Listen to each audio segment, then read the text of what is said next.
Si jamais vous vous demandez pourquoi je sonne comme ça, je vous invite à regarder ma dernière vidéo où je fais mon retour sur un événement ludique qui m'a fait perdre la voix.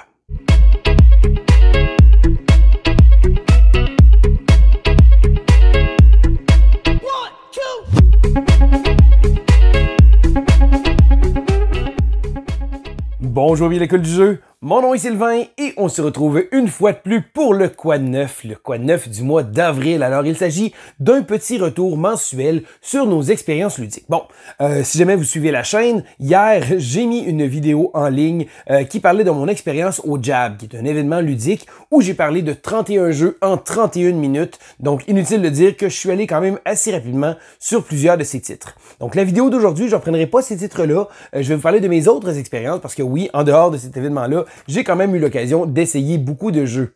Alors, fidèle à l'habitude, je commence toujours avec quelques petites statistiques ludiques. Eh bien, au courant du mois, j'ai joué 65 parties de 48 jeux différents et là-dedans, il y en a 28 que c'était la première fois que j'y jouais. Bon, il y a beaucoup de ces jeux-là que j'ai déjà parlé dans ma vidéo d'hier, donc je ne vais pas revenir sur ces jeux-là. Je vais vraiment vous parler de mes autres expériences. Alors, je commence immédiatement avec un jeu qui a sorti sa nouvelle version, donc Village, la Big Box. Donc, le jeu s'appelle Descendance en français. C'est un jeu que j'avais joué il y a déjà plusieurs années, une expérience de jeu que j'avais aimé, mais qui avait été un peu ternie par l'ambiance. Donc, j'avais sorti le jeu au mauvais moment. Ça avait été un peu un flop. Je voyais le potentiel du jeu, mais finalement, ça avait donné que on n'avait pas pu rejouer. Et j'étais très curieux d'essayer Village. Et là, ma première partie que j'ai rejouée, j'ai vraiment trouvé ça super. La deuxième a été un peu moins intéressante. J'ai rajouté des modules d'extension. Donc, pour ceux qui ne le savent pas, Village est un jeu de placement d'ouvriers, mais fait un peu différemment. Donc, au lieu de placer un ouvrier pour résoudre une action, on va retirer un cube pour pouvoir résoudre une action à un endroit. Et on a également la possibilité de pouvoir placer des petits meeples, donc des membres de notre famille qui vont aller de génération en génération et on va pouvoir les placer pour leur donner des travails. Donc, ils vont avoir des jobs qui vont nous permettre d'avoir des rabais, donc de pouvoir faire des choses. Et il y a un système de temps qui est absolument génial. Et je l'ai souvent dit sur la chaîne, mais le temps est un aspect du jeu de société que j'aime beaucoup. Lorsqu'on a une gestion du temps, et là, ici, on a un petit marqueur qui, lorsque le marqueur va arriver en haut, il y a un membre d'une première génération qui va mourir de vieillesse et à ce moment-là, il va pouvoir aller dans le livre du village et de manière à pouvoir marquer des points. Donc, une espèce de gestion à faire du temps qui fait en sorte que, oui, on perd un ouvrier, mais d'un autre côté, on va pouvoir placer pour faire des points de victoire. Donc, c'est un très bon concept. Le jeu vient avec une nouvelle direction artistique qui, au départ, je regardais le visuel puis j'étais pas convaincu, mais à force de le regarder, je pense que c'est quand même, ça va quand même bien. Donc, je dirais que ça donne un beau cachet au jeu et le jeu ajoute des extensions. Ce qui est drôle, c'est comme j'expliquais tantôt, ma première partie a été vraiment super. Je fais, wow, ok, je suis vraiment content d'avoir donné une autre chance. Et lorsque j'ai joué une autre partie par la suite, j'ai rajouté des modules d'extension et là, le jeu a roulé un peu plus carré. Donc, certain que ça a été des parties à 2 joueurs. Je veux y rejouer à plusieurs joueurs, mais j'ai bien hâte justement de revoir. Je trouve ça juste drôle parce que mes deux expériences ont vraiment été opposées par rapport à ça. Je continue avec un jeu qui s'appelle Marvel Age of Heroes. Alors, Marvel Age of Heroes est un jeu que j'avais très hâte d'essayer parce que c'est un peu une refonte de Lords of Waterdeep.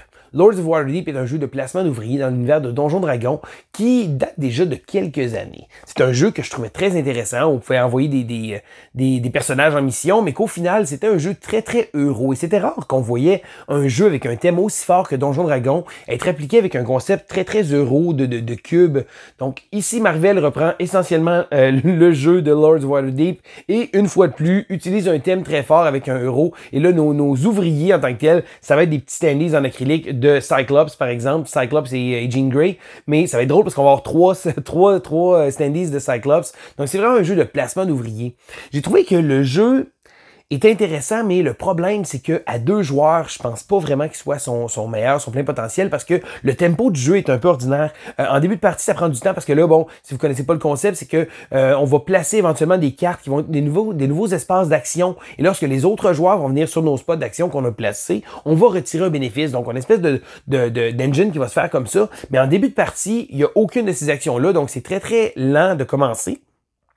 Donc, les 2 premiers rounds sont assez sont pas très excitants. Après ça, bon, tour 3, 4, 5, c'est super. Là, on commence à rajouter des actions, ça commence à être intéressant. Et là, on va aller affronter des vilains, bon, en utilisant des cubes, ici comme ça. Mais je trouve que vers la fin de la partie, le jeu devient en longueur du fait que on fait rien de nouveau, on fait juste rinse and repeat sur toutes les actions qu'on a faites. Je sais pas, j'ai pas été tout à fait convaincu. Je vais quand même prendre le temps, je pense, de vous le présenter, le jeu. J'ai vraiment... Peut-être que c'est une mauvaise expérience. Je vais y rejouer aussi. Ça a été juste une première expérience à 2 joueurs, mais j'ai trouvé que le jeu avait des petites longueurs et c'était pas vraiment optimal, je crois. Je continue avec un petit jeu qui s'appelle Fossilis. Alors, Fossilis, c'est un jeu de paléontologue. On va devoir tenter de retracer des os de dinosaures pour pouvoir faire, justement, placer dans un musée. Bon, c'est un jeu que j'avais pris à l'origine parce que mon fils adore les jeux de dinosaures. Le problème avec mon fils, c'est que, problème, là, mais disons que la situation fait en sorte que mon fils a de la misère à rester concentré très très longtemps. Donc, quelques minutes, parfait, une dizaine de minutes, une partie de Draftosaurus, ça passe super bien. Mais Fossilis, je me disais, c'est un jeu peut-être de 30-45 minutes et je pense pas qu'il y a encore l'intérêt de jouer aussi longtemps.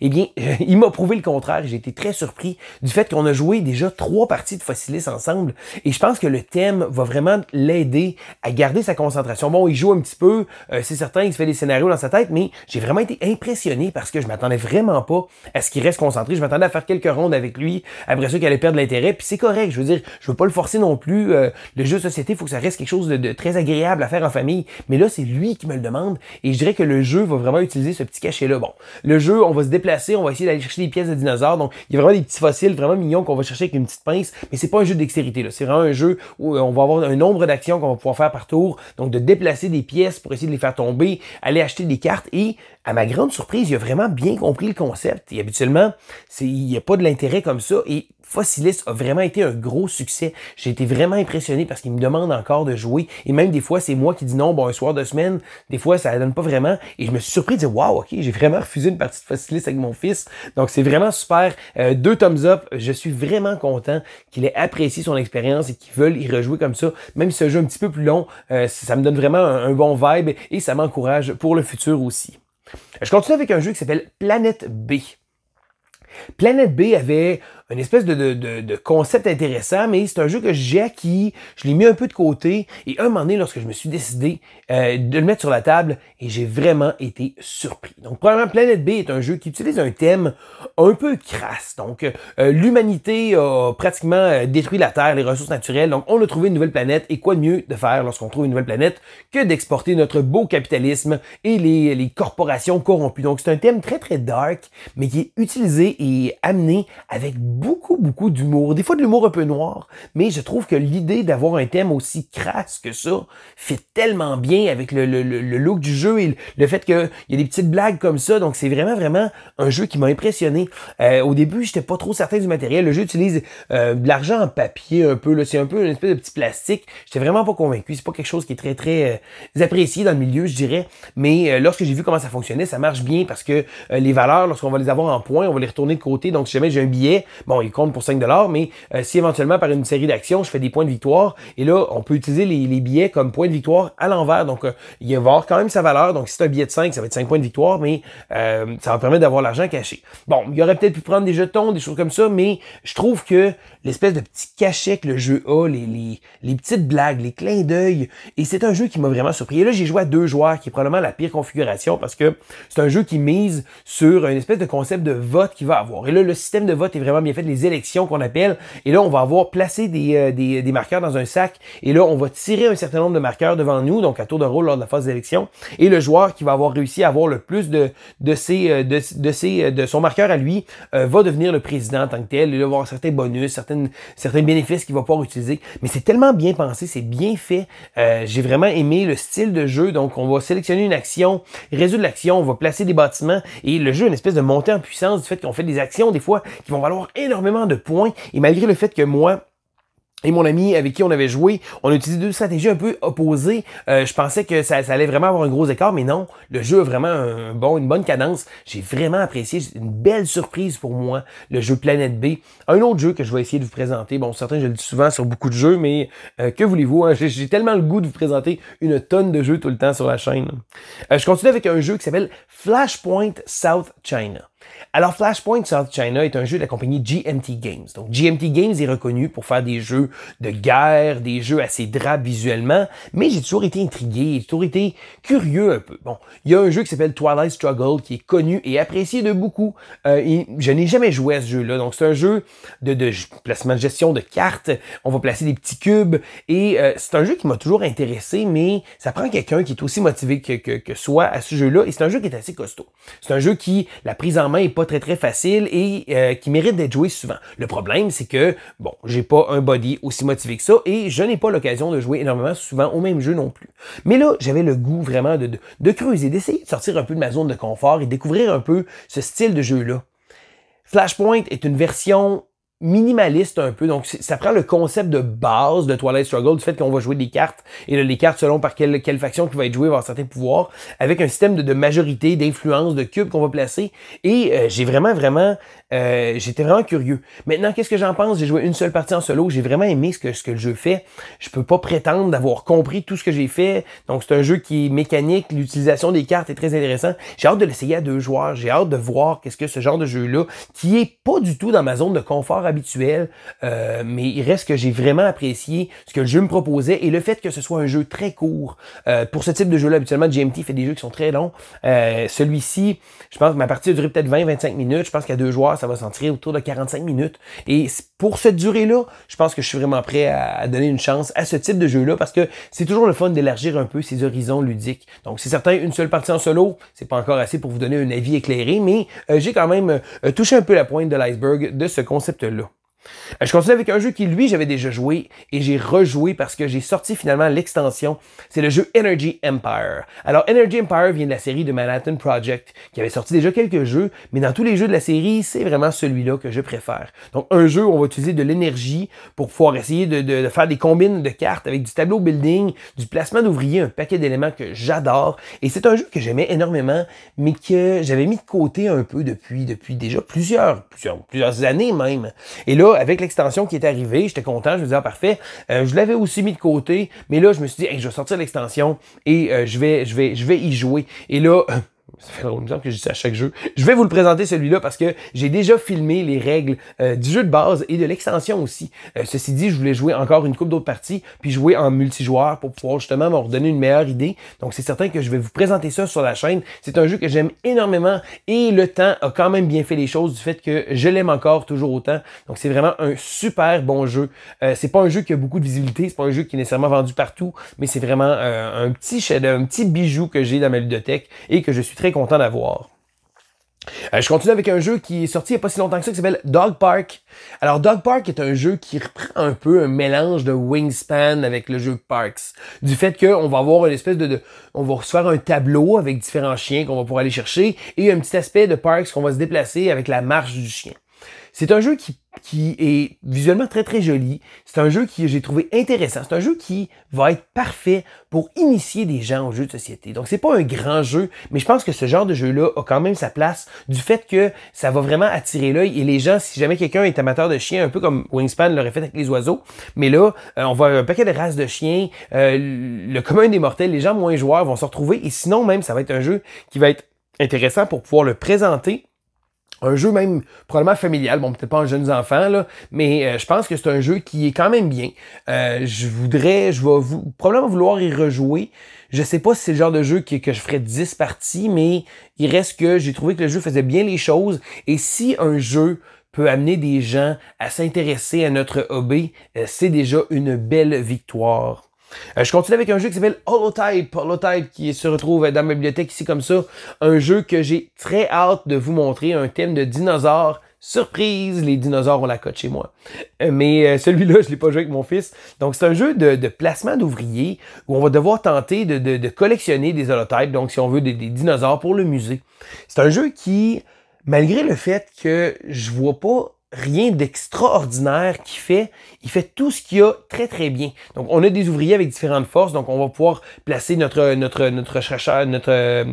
notre archéologue en chef, on va pouvoir le placer. On a également un étudiant et là, selon la valeur de nos meeples, on va pouvoir bumper les autres. Donc, exemple, si jamais je veux placer mon archéologue et lui a l'étudiant, je peux bumper l'étudiant, il va revenir. Donc, à notre tour, on va soit placer un ouvrier ou soit rapatrier tous nos ouvriers. Donc, on a une espèce de petit concept intéressant qui va se faire comme ça. Le jeu utilise des dés, il y a des événements pour aller acheter des cubes. Les cubes vont servir pour acheter des cartes. Je pense que c'est un concept de jeu qu'on a déjà vu souvent, mais le thème est vraiment riche. J'ai trouvé que le visuel était très bien et c'est un jeu qui s'apprend tellement bien. Donc, ça joue bien et pour moi, je trouve que c'est quelque chose d'important parce que oui, même si le jeu est pas flabbergastant du fait que c'est un paquet de nouveautés puis un paquet de choses nouvelles, ça reste que ça se prend bien en main, ça se montre bien, ça se joue bien. J'ai très hâte de voir où est-ce que le système va aller parce que je sais qu'il prépare d'autres boîtes de base avec d'autres endroits. Donc, celui-là, c'était North America, l'Amérique du Nord, mais je sais qu'il se prépare d'autres extensions et d'autres boîtes de base. J'ai très hâte de voir où le système va nous amener.